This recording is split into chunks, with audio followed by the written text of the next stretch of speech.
Also just wanted to take a quick second to show you this quick and simple little setup here that helps me shoot these kinds of things, because it's super basic. It's actually, I'm in a Florida room where we live in the summer. My desk is a mess, but I work every day over here. Kids stuff all over here.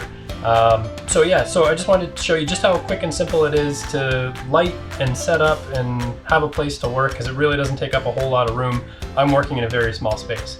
So I'm going to unlatch the camera from the mount we just talked about, and you'll see some familiar items that we've talked about quite a bit lately. So the lighting setup, I've got one light setup kind of hanging off the door frame there, with the friction arm and the small rig clamps holding both to the door and to the lamp itself. These handy little Velcro ties holding the cable in place so nothing's really pulling on the lamp. And now, which comes in really handy, because the one thing I need to sort out really quick, besides that background, is the power situation. So it's kind of just holding the power bar up off the ground because I don't have it run properly. And then from there, it also runs over to these dimmers that I showed you when we did the lighting setup.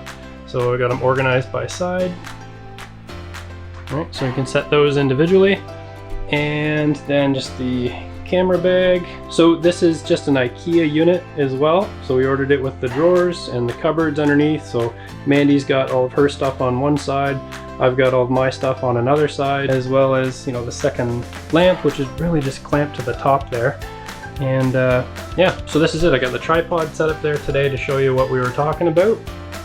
And what are these? The Lindsay Advocate. So this is a local publication. If you're not, shameless plug, if you're not already familiar with my Instagram, I will link it down below as well.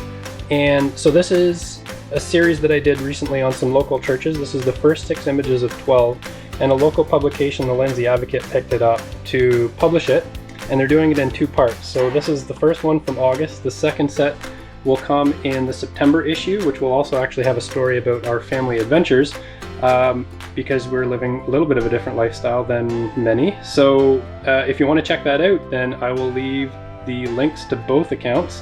And yeah, thanks for joining me today. Sorry for the plug, I don't do this often, but yeah, it's kind of cool and I'm proud of it.